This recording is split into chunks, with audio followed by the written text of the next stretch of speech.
暗瘡治療怎樣才不留痘疤痘印？在灣仔的都市霓虹中，女大學生 Rose 正經歷住暗瘡帶來的噩夢。最初她發現臉上冒出零星小粉刺時，還天真地認為保持作息就能治癒，誰不知這正是暗瘡發展的第一階段。毛囊內油脂堆積形成的閉合性粉刺，隨着期末考試壓力加重，這些不起眼的小顆粒在油脂分泌失衡與痤瘡菌作用下，逐漸演變成紅腫疼痛的炎性丘疹。Rose 先是擦了網紅祛痘膏，但錯誤護理反而讓炎症深入真皮層，局部位置出現囊腫結節，鏡中日益嚴重的痘斑痘印令她陷入焦慮，直到聽到講座才驚覺，當暗瘡進入第二階段，真皮層受損時，必須採取專業治療，否則將面臨永久性疤痕與色素沉着。在親友推薦下，Rose 來到安德中醫診療中心，由擁有33年行醫經驗的香港浸大前中醫教授潘醫師主診，經痤瘡嚴重評估量表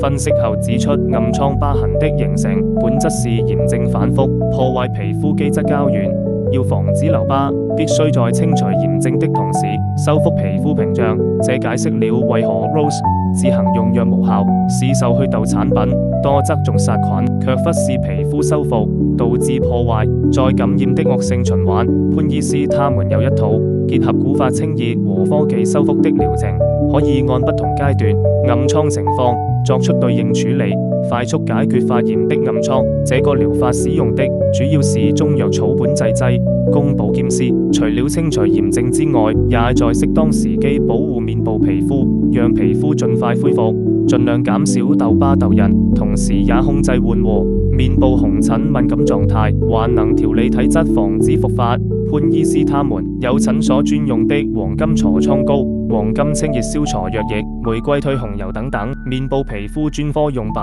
還有痤瘡自作評估量表和預防痤瘡復發飲食指南。針對 Rose 已出現的紅斑，選擇時機地特別使用玫瑰退紅油，既控制微血管擴張，又修復受損角質層，就像撲滅火災後要重建房屋，單純消炎不修護，皮膚永遠脆弱易感。治療過程中 Rose 更深刻理解暗瘡機理的三重奏：過性皮脂是燃料，痤瘡菌是火種，受損屏障則是助燃劑。潘醫師特別指出，很多患者到第三階段才就醫，此時真皮網狀層已形成瘢痕組織，就像地震後的地面裂縫，再昂貴的激光治療也只能改善 40%。 經過6週系統治療， Rose 的囊腫痤瘡完全消退，僅餘淺表色素沉着，通過中藥面膜逐步淡化。更令他驚喜的是，配合預防痤瘡復發指南中的體質調理方案，原本經前必爆痘的規律也被打破。現在才明白，及時干預加修復同步才是阻斷疤痕形成的關鍵。撫摸着恢復光滑的臉頰， Rose 將這段經歷製成視頻分享，提醒暗瘡患者，